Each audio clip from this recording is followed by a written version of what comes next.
Okay, we're live. Hello and welcome back to the Football Rundown, the first match preview of 2025 as Stockport County look to take on Mansfield Town tomorrow afternoon. We're live. We're not usually live for these ones. I think I did one just before Christmas. Pardon me. We did one just before Christmas live, and we're doing another one live because I'd actually recorded this all earlier on, but didn't manage to capture the audio. So annoyingly, I decided there's no point in me redoing it. Let's do it live. So yeah, we are now live. Bit of a different one for match preview. I'm still battling through illness. I sound better than I really am. So hopefully you guys can stick with me for as long as I can carry on tonight. But done it a little bit earlier than I was going to as well. I was going to do it at 8 o'clock, but I think I'll be watching a bit of the darts later on. So not a huge darts fan, but I was getting into it last night. So looking forward to that final later on or in a short while. That's why we're doing it a little bit earlier. But Mansfield Town, as I say, hopefully everyone can hear me well, all right as well, after what happened before.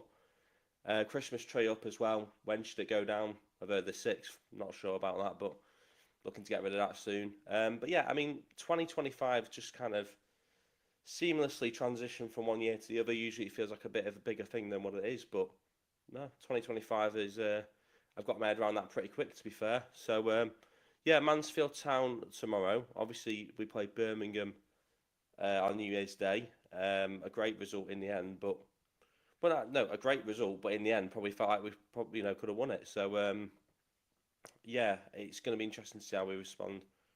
Trying to sort some out here. It's just frozen. Not good timing. Not good timing. You're gonna have to bear with me for a split second there. Had something that I wanted to put up, but it's not loading. Come back to that a bit. Yeah, Mansfield Town then. Obviously, feels like we've had quite a couple of battles with them over the last couple of seasons. They always feel like a bit of a difficult team to go up against. Our record against them isn't great. I'll go into the details of that in a short while. I'm not sure why that isn't working, to be honest. Okay, hang on. No, it doesn't want to work. Great. Oh no, I might have it back now. Okay, yeah, I've got it back. You don't get this on Sky. Comment is just coming as well. That's always good timing. Sort of rescued me there. Lee Woodwis, I think I've said that right. It said, "Is there any transfer news or rumours in and out?" I've not heard anything, to be honest, in terms of transfers. I think there's a little bit of a rumour about Lewis Bate going to Coventry or something like that a couple of days ago. I don't think there's much in that one. But I've not heard much about players going out. Teo Adaramola is apparently going to be recalled by Crystal Palace. I think I read that somewhere just before the new year. Obviously, we're expecting Michael Mellon to move on as well. I think Chesterfield may be interested in taking him on loan for the rest of the season. But in terms of players out, in terms of players we actually own, not heard too much about that. Same for players in, really. It's been relatively quiet. Obviously, we know we've got the Icelandic striker in. He's obviously he can play as of Mansfield, but I don't think he will. Dave Chalner spoke about it in his post-match against Birmingham on New Year's Day, and he seemed to sort of say it could take a while for Benoni Brecky Anderson to get sort of game time. He needs to settle in, adjust to the team, adjust to the league. So I don't think he'll feature in the team anytime soon. So yeah, there's been no real sort of transfer news as of yet. I tell you what, we'll go. This is working now, so had a little bit of information. So I'll stick with that. Mansfield, obviously a big game. I think we obviously started last year, 2024, with a game at Edgeley Park against Mansfield Town on New Year's Day. Wasn't the result we wanted on the day. I think it was 2-0 to Mansfield in the end. As I say, our record against them isn't great. They're looking for their first away win, obviously, of 2025. Their last away win was a 3-0 win over Peterborough on Boxing Day. And as I say, I think this will be the 6th meeting in 3 seasons between the two teams. Obviously, faced each other in 3 consecutive seasons now, so we're quite used to one another. We're used to them. They're used to us, but they've always had the edge. They've always come out on top. The last time that I think we beat them was April 2008. I think it was a Liam Dickinson penalty on the 74th minute mark, which he put away, which would go on to be the winning goal in that game back in April the 9th, I think it was, 2008. So it's some time ago since we last managed to get a win over Mansfield. Lee Woodwiss is coming in again. Ethan Pye might be going. Is that true? Not heard anything about him going. I'll be honest. I think that would be a huge blow for County if he was to go. To be honest, Ethan Pye is probably, in terms of up and coming young players, and what is he now, 21, 22? He's probably our sort of strongest asset, other than maybe Lewis Bates. So I don't think we can afford to get rid of Ethan Pye. To be honest, I'm not sure when his contract's still, but he's not one that can go. Apologies everyone for the cough as well. It's bloody annoying. So yeah, not heard anything on Ethan Pye. I'd be gutted, as I say, if he was to go. I think there's probably a core of players that you'd go, we cannot lose those kind of players, and he's obviously in that sort of category. So yeah, I've not heard anything about him going, but you never know. We'll keep an eye out on that one. It's getting annoying now already. So yeah, Mansfield's form recently. We know their record against us is very strong, but their record recently is quite interesting actually. They did win on New Year's Day, 2-1 win over Bolton. But other than that, it's been a bit up and down. They've had 6 defeats from the last 10 league matches. But it's slightly misleading because they've had 3 wins from the last 4. So they are starting to turn a corner, annoyingly. But perfect timing for facing Stockport, isn't it? But also within those 6 defeats that they faced in the last 10, 3 of them were against top opposition, the likes of Wrexham, Wickham, and Huddersfield. So kind of similar to us in a way, in terms of we played Huddersfield and Birmingham recently, and that's why our record probably hasn't. We probably don't have as many wins as we'd like to have had at this point, and probably could have had. It's because we've faced tough opposition in such close amount of time. He said, "Get well soon." Cheers for that. Hopefully I do. It's been about a week now. So yeah, we've got obviously the match vlog as well coming out tomorrow after the game. Keep an eye out for that one. But yeah, it's just one of those annoying ones. It's just sort of tickling at the back of my throat. It's just annoying. It's not like a really bad cough. It's being a little shit. It's basically what I want to say. So yeah, I'm trying to remember where I was at now. Mansfield, obviously, record against us is great. Starting to turn a corner at the perfect time for facing us as well. Both teams are kind of in a sort of similar position in the table as well. They're 9th, I think we're 7th, just outside the playoff spots. But I think it's been a strong season for both of us, really. When you look at it, both teams came up last season. Both teams were promoted last season, obviously from League 2. Both doing relatively well in League 1. It felt like we were doing a little bit better than them until recently, and now we're not that far apart. So I think both teams will be happy with the position they're in, particularly Mansfield as well. I think they'll look at it and go, yeah, we're in a strong position. Obviously, they lost a key player as well this season, like County have. They lost a key player, Davis Keller-Dunn, I think went to Barnsley back in the summer, so huge loss for them. They've managed to find a way to deal without him. Stockport County need to find a way to deal without Louis Barry. Big apology, sorry. And to be honest, we saw a glimpse of that against Birmingham about how we might manage to find a way to deal without sort of life without Louis Barry, because that first half performance was a really disappointing one against Birmingham. But the second half, it just changed straight away. The atmosphere got going, the players got going, and that second half performance, that showed a bit of grit, determination, a bit of fight as well, and that's what you want to see. And it was really pleasing that we saw that without, as I say, quite a lot of key players. It wasn't just Louis Barry that wasn't there for his final game. Lewis Bates was missing. Fraser Horsfall was missing. So it shows that we've got quality in the squad there. We just need to see more of it. And as I say, I want to see that second half performance more often against the likes of Mansfield tomorrow, and obviously Crystal Palace sort of away in the cup next week. We've got players there, we've got a squad there, and I want to see that quality. Some people might have realised or noticed that Luis Fiorini was on the thumbnail. There's a player that I want to see have a chance. He played decent in the game against Reading, I think, back in October, I think it might have been. He played really well in that game. Not really been seen since. Obviously, he had the EFL Trophy games, so he played pretty poor.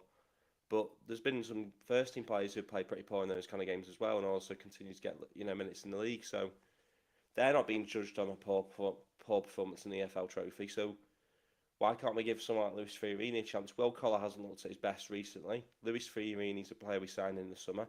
A lot of noise about him. I want to see what he's about. So I want to get your thoughts on that one. Is it time for Luis Fiorini to get his opportunity in the first team for Stockport County in League One? There's a question to you guys in the comments. And obviously Wootton, we're looking at. I'm anticipating he'll be the sort of lone striker going into this game. Doesn't score enough goals, and I just think that his days as a striker for County, certainly his number 9 main striker, they've got to be numbered because he's not getting enough goals. And I honestly look at it and think, Tanto Laffy's obviously had a difficult sort of start to life in League One, but I think if he'd had the amount of starts that Carl Wootton's had, I think he would have scored more goals. So whilst Wootton has struggled, whilst Laffy has struggled, I actually think with the same amount of sort of starts as Wootton, I think he would have done better. So, and we don't know how well Laffy would have sort of adjusted to life in League One if it wasn't for his injury that he sustained back in the last season. So we don't really know how good Tanto is at this level yet, and maybe that's why we might be a little bit put off signing a striker because we might feel we already got someone there who can score goals. Huge apologies, I have to say. I don't think many people want to hear me coughing the whole time, but we'll try and battle through. We need players. We need players in if we want to go up all middle table. Hang on, I need to read that again. We need players in. We want to go. We want to go up all middle table. So I think what you're saying there is if we don't strengthen, we'll end up mid-table. That's my interpretation of that comment. Tell me if I got that wrong, but yeah, I think there's quite a couple of teams in this position who maybe got a solid defence, solid midfield, and they just need that striker, that one player that can get 20, 30 goals a season, and that can take you from 9th or 10th in this kind of league to maybe sort of 3rd, 2nd kind of position, or even top. But obviously, I think the position County are in now, I look at it and think if we can really attack this window in January, which we are now in, I think we could set ourselves really up, set ourselves up really well for either for the back end of this season or for next season. Because what we want to do is if we don't manage to get in the playoffs this season, we want to be there ready for next season for promotion. If we do get promoted this season or playoffs this season, which is not the expectation, but it is a possibility, then we'll need to be strong anyway going into summer. And if we do our business now, it means that we won't be in as much of a rush in, as I say, in the summer. So yeah, I'd like to see us do business. We've done business the last couple of January windows. I think back to sort of Odin Bailey last season, Tanto Alafi the season before that. So we have got a track record of doing business in January, and I think we need players in. Is he getting anyone in? I don't know. I think he did say in his post match, might have been Rotherham, might have been Birmingham, one of those post matches anyway. He said that we won't have anyone in before Mansfield, but maybe before Palace. If not after the Palace game, we might have 1 or 2 players in the door. So we'll have to wait and see what happens with that one. But as I say, the big focus really is Mansfield tomorrow. We have got the vlog going out post match for that one. As I say, it will be an interesting game. It will be 2 teams that have come up, from last season. 2 teams that have enjoyed a battle against one another in recent years, and one has a strong record over the other. So I am looking forward to it. But it's a bloody mess, this, isn't it? I am looking forward to it. As always with County, I am positive, but if I'm being completely honest, like usual, I've got a prediction, that I've got to give at the end or at some point, and it's usually 2 predictions because I usually have my head being the sensible one and my heart being a little bit, optimistic. And I think my head's probably saying it'll be a 1-1 draw, and my heart's probably saying we're going to win this game 2-0. So you've almost got two different predictions there from the same guy. But as I say, I am looking forward to it. Okay, thank you. You're a good friend. You do well. Okay. Cheers for that. So yeah. In terms of team news injury updates, it's kind of hard to say. Obviously, Barry's gone back. We know that. Jay Mingy was brought off. Anyone who watches this channel regularly will know I'm a huge fan of Jay Mingy. And he was brought off after half an hour against Birmingham. I think that a lot of people said he had a really difficult sort of half hour. But then you name me a player that didn't have a difficult half hour against Birmingham on New Year's Day. Did he look difficult? Did he look like he was having a difficult time with it? Did he look like he was uncomfortable when receiving the ball? Yeah, but the amount of times Callum Connolly was firing the ball towards him in really difficult, awkward positions. Of course, you're going to struggle. When you receive the ball in bad positions and you're sort of last line of defence, you are going to look uncomfortable, especially when it's your first start in God knows how long. So, I felt it was a little bit harsh for Jay Mingy to come off, but at the end of the day, he brought on Noyle for him, and Noyle made almost an instant impact with by running down that right hand side. So in the end, it seemed to be. I wouldn't say the right decision, but it didn't seem to be the worst decision. He could have brought Noyle on for one or two other players as well. So I don't think it was necessary that he took Mingy off it. Is the why it worked, but I think bringing on Noyle was the reason why it worked. So yeah, I wouldn't expect Jay Mingy to be involved, to be honest, in this game. I don't know if it was injury related or if it was performance related, or possibly both. But either way, it wouldn't look good for his chances of being involved in the game tomorrow. So I think Jay Mingy can probably be ruled out, certainly to start an 11. I'd be shocked to see him start. Callum Camps came off the bench, showing he's obviously back from illness. So I'd like to see him start tomorrow, to be honest, from the get-go. Lewis Bates obviously injured for some time, so we're going to need as many bodies in midfield as possible. Callum Camps, has to start for me. Bate confirmed in the pre-match in the courtyard that he'll be out for the next sort of 3 to 4 weeks. I think, I feel like I'll be out for the next 3 to 4 weeks at this rate. But yeah, Lewis Bates said he'll be out for the next 3 to 4 weeks. So I'm not sure what's happening with that one, but he said he might be back in training for the next week or two, though. So keep an eye out for that one. Who knows? Maybe that's the reason why he's injured. Maybe he really is off in January. Who knows? But yeah, Tanto Alafi also was present in the courtyard prior to the Birmingham match, and he said he should be back for Crystal Palace next week. So won't be back for Mansfield tomorrow, but should be back for the Crystal Palace game, which is a big boost for Stockport County. Other than that, I've not heard anything about sort of any more players being back available for this game tomorrow. So that's where we're at with that one.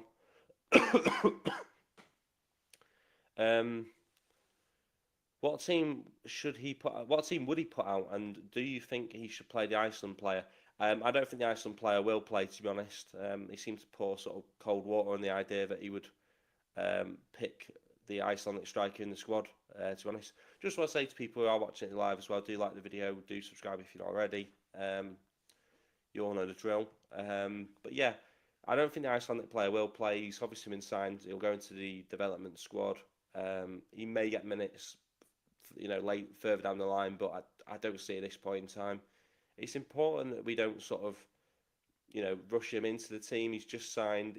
He might not be on the level of League One yet. So I think it's one to keep an eye on, but I don't think it's one that will be sort of brought in immediately. But I think this is the problem, isn't it? You bring in a striker from Iceland, that already offers a bit of excitement because it's an unknown quantity, isn't there? We don't know what to expect from him. But I think the problem is we're desperate for goals.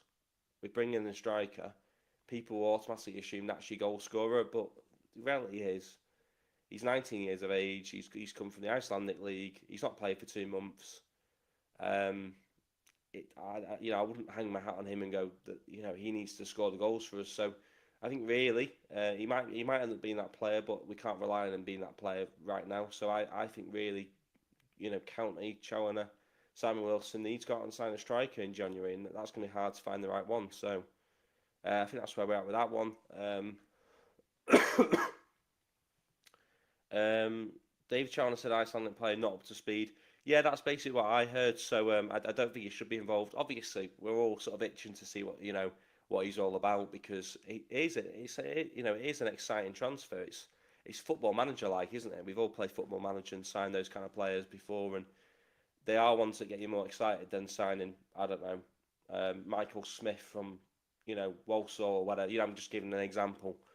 Because it has that, it's a foreign player we don't, we've not seen before. It does offer a little bit more intrigue. So I can understand why people are sort of really wanting to see him play, but he's not going to be the answer. We can't expect him to be the answer. So that's where we are with that one. We're gonna cut this one short in a short while because obviously I'm dying here and people don't want to hear that. But we'll just sort of finish with the predicted 11 that I think Dave Chalmers will go with, as we usually do so. Um, Sort of last time out against Birmingham, it looks like a sort of 5-2-3 or 3-4-3, however you sort of interpret it. So I think he'll go with a similar shape against Mansfield tomorrow. I think he'll go with Hinchliffe in goal. I think he'll go with a back three of Connolly, Hughes, and Ethan Pye. The two wing backs, I think it'll be Ibi Toure on the left and Noyle on the right. I think he'll go with Callum Camps and Norwood as the two central midfielders. Salvam Hales on the right wing, Jack Diamond on the left wing, and I think he'll go with Cal Wotton down the middle as the main striker. But I think he'll have the captain's armband as well, because I don't know if anyone noticed. Obviously, Horsfall didn't play against Birmingham, and obviously Lewis Bate didn't play against Birmingham. So captain's armband, I think it did go to Cal Wotton. So I expect he'll probably do the same again. My sort of team would be a little bit different to that. I'd go with a 4-2-3-1. I'd go with Hinchliffe in goal. There's no point in saying put Adai in goal because I might think it, but he's not going to do it. So it will be interesting to see what he does about the goalkeeper situation for this game in one way, because will he put Hinchliffe in goal against Palace? Because if he's going to do that, then he might possibly put Adai in goal for this one, knowing that he won't be used in the cup game. So could be an interesting one, that, but I do expect he'll go with Hinchliffe. So if that's the case, he'll probably have to go with Adai in the cup, surely. So back four of Noyle, Hughes, Pye, and Ibi Toure for me.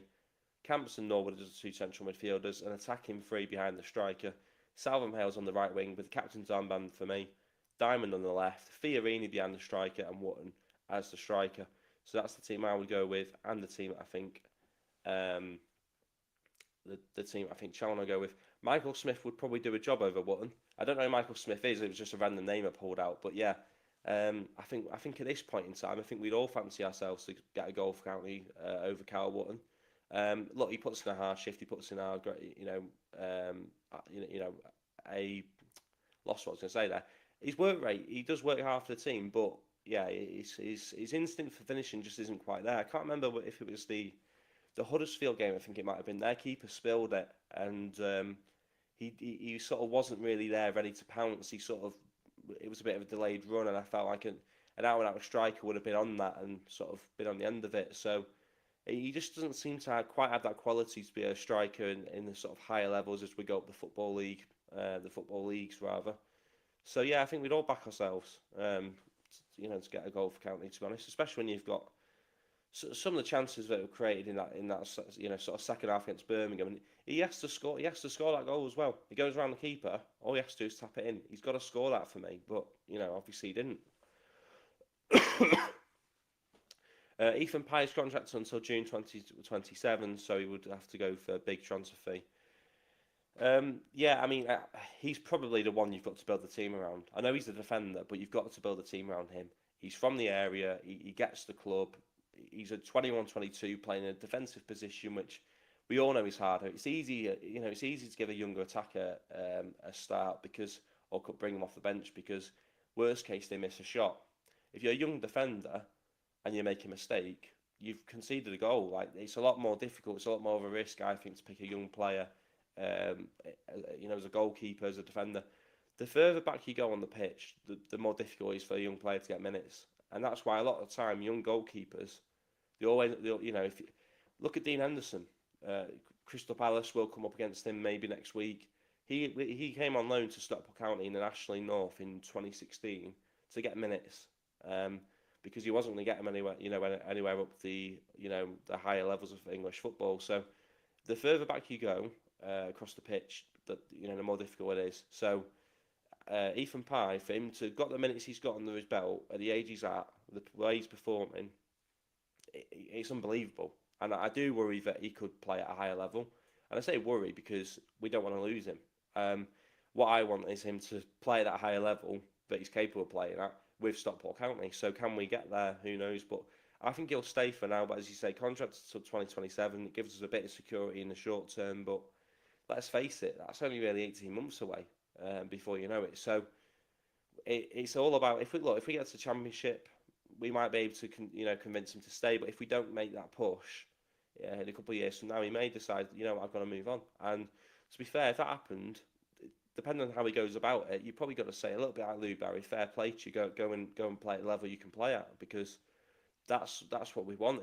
If we can develop players, maybe let's say we don't get to the Premier League or the Championship, if we can develop players that can then go on to do that, that's still a huge credit for that Stockport County can take, and we can still take immense pride from that. So Ethan Pye is a player which I think he'll finish his career, and I think County will have a lot of immense pride to take from whatever he goes on to do. Obviously, things can go wrong, injuries can occur, but at the moment he's looking like he's going to go on to have a very solid career. And Nigel's right. I think he would have to go for big money if he was to go now. So I don't see that. I also don't think the club would really, they never want to sell him, but particularly with Horsfall injured, so what looks like potentially the season. I don't think he'll go in January. So score prediction, I already done that as well, haven't I? So yeah. All right, well that's been the match preview. Sorry that it wasn't a recorded one. We didn't doing it live a little bit last minute.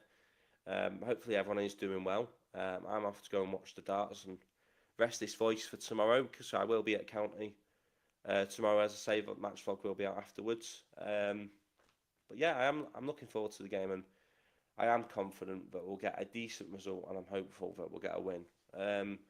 Second half was best performance so far this season. Fearing he keeps giving the ball away and cannot shoot. I just don't think we've seen enough of him. I think Collar's had a couple of difficult games recently, so we've got to use the squad. We've got a lot of games back to back, or we have done.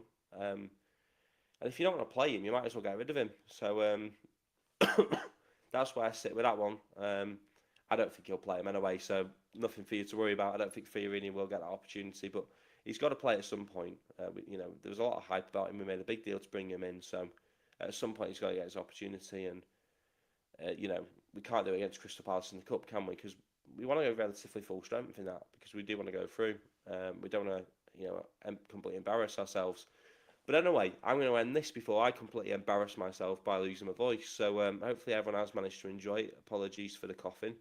And yeah, we will have the vlog out after the game tomorrow at some point. And I should have a couple of videos actually planned to come out next week on the channel, a couple of things. Obviously, the preview ahead of Crystal Palace. But also I'll be doing some stuff on the squad, a bit of a squad review, maybe a bit of a transfer video as well. So yeah, that's where we're at with that one, and everyone keep an eye out on that one for the channel. So do like the video if you've enjoyed it. Do get your thoughts in. You might be watching it afterwards as well, after it's gone up as a video. So yeah, just still get your thoughts in, and do subscribe if you're new. And as always, thanks for tuning in. And I appreciate those that have tuned in live. So hopefully you all have a good evening. And as I say, thanks for watching.